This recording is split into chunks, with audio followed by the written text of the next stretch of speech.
ประเทศลาวมีดีอย่างไรแล้วค่อยนี่นะค่อยอยู่ประเทศไทยชีวิตค่อยดีขึ้นการชีวิตครอบครัวทางบ้านค่อยมีอยู่มีกินก็ย้อนประเทศไทยเนาะค่อยอวยประเทศไทยบ่ผิดเลยเนาะและการที่ว่าค่อยดูถูกประเทศตัวเองนี่นะบ่แม่นค่อยดูถูกแต่ค่อยเป็นการแนะนำเป็นการเว้าคือประเทศลาวนี่ค่อย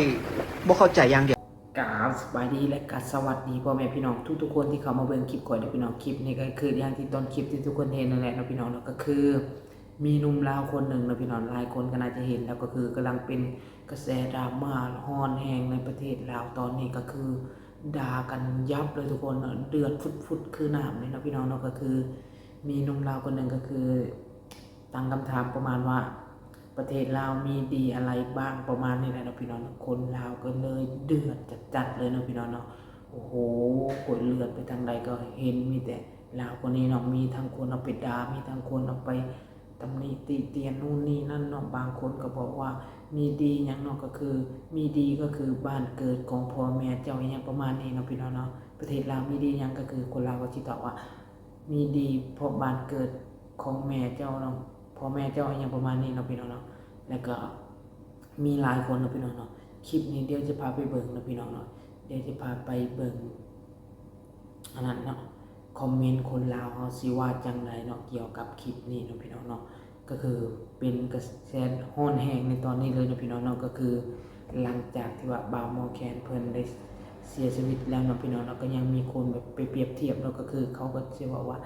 บ่าวหมอแคน2เนาะอย่างประมาณนี้เนาะพี่น้องเนาะเดี๋ยวไปเบิ่งไปชมกันเนาะพี่น้องก็คือคลิปข่อยจะเอามาก่อนหน้านี้แล้วเนาะเดี๋ยวข่อยจะพาไปเบิ่งคอมเมนต์เนาะพี่น้องเนาะคอมเมนต์คนลาวเฮาสิว่าจังไดเนาะพี่น้องเนาะคอมเมนต์ที่1เนาะพี่น้องเนาะคนลืมศาสตร์ประมาทคุณความเป็นลาวคอยบ่มีความที่จะเปรียบเทียบได้นกฮองว่าดีสนีฮองว่ามวลบ่ฮักสาเกียรติศักดิ์ศรีของความเป็นความคิดตื่นโง่สุดๆอย่างประมาณนี้เนาะพี่น้องคอมเมนต์ที่1เนาะคอมเมนต์ที่2ลาวหลังชาติอย่างไรลาวหลังชาติพวกค่อยมาอยู่ USA 40ยังบ่ลืมเมืองลาวประมาณนี้เนาะพี่น้องเนาะคนลาวบ่ฮักชาติคนลาวบ่ฮักชาติลาวไผสิมาฮักเนาะพี่น้องเนาะประมาณนี้เนาะแล้วก็มีคอมเมนต์พี่น้องคนไทยเนาะเรือว่าจะเป็นคนลาวกันเนาะประเทศเฮากะฮักเพราะเป็นประเทศถิ่นกำเนิดของเฮาเกิดมา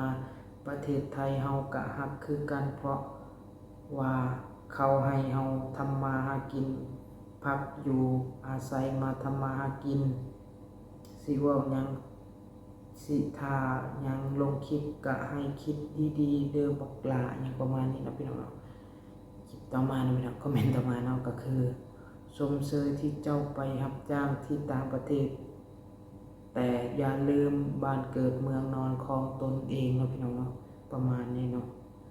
ปักหมอแคน2โอ้โหนี่นะเราไปดีแล้วก็ยังไปด่าเราอยู่เนาะพี่น้องเนาะก็คือคอมเมนต์ก็เลยแม่นและถูกต้องท่านกี่น้อยเว้าพวกเขาเว้าพวกเว้าด้อยค่าประเทศตัวเองพวกที่โง่จ้าที่สุดจาก FC US อเมริกานะพี่น้องเนาะปัญญามันได้เพียงเป็นคอยค่าเขาเท่านั้นละอยากเห็นหน้าพ่อแม่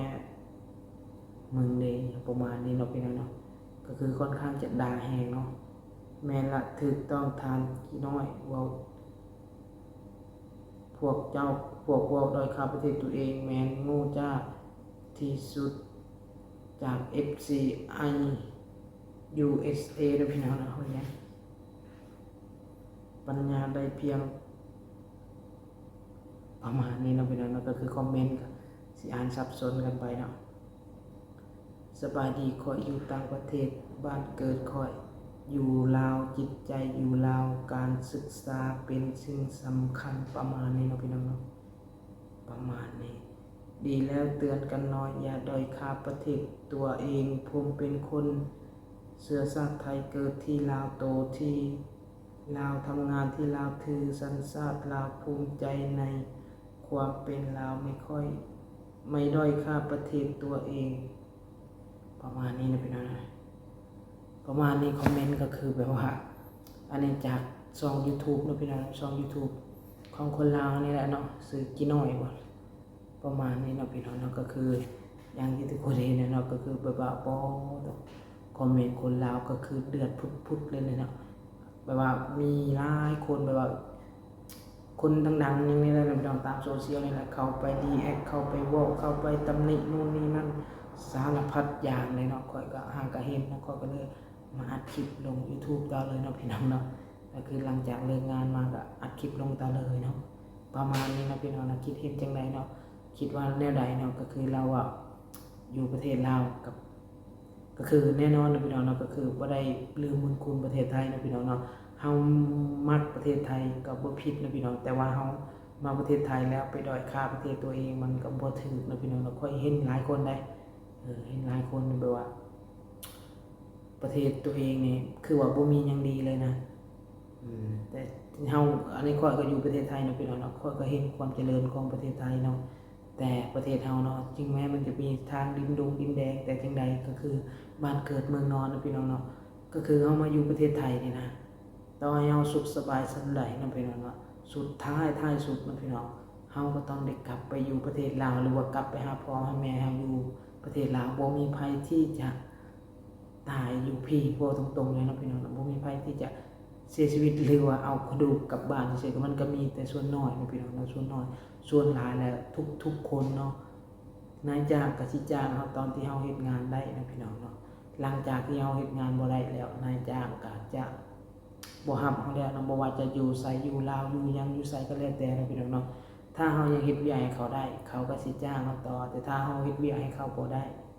เขาก็บ่จ้างเฮามันเป็นเรื่องธรรมชาตินะพี่น้องเนาะประมาณนี้นะพี่น้องเนาะเฮามีผลประโยชน์ต่อเขาเขามีผลประโยชน์ต่อเฮาเนาะประมาณนี้โลกใบนี้นะพี่น้องมันมีอย่างหลายเนาะประมาณนี้เนาะสุดท้ายแล้วเฮาก็ต้องกลับไปอยู่ลาวเนาะบางคนรู้นะแต่ค่อยเนี่ยถึงแม้อยู่ประเทศไทยเนี่ยมันสะดวกสบายทุกอย่างเนาะแต่ว่ายังคิดฮอดคิดถึงอยู่ประเทศลาวอยู่เนาะประมาณนี้ครับพี่น้องนะคลิปนี้ก็สิจบประมาณนี้ถ้าเบิ่งจบๆก็ขอบใจแล้วก็ขอบคุณทุกๆคนที่เข้ามาเบิ่งคลิปก่อนนะพี่น้องเนาะบ๊ายบาย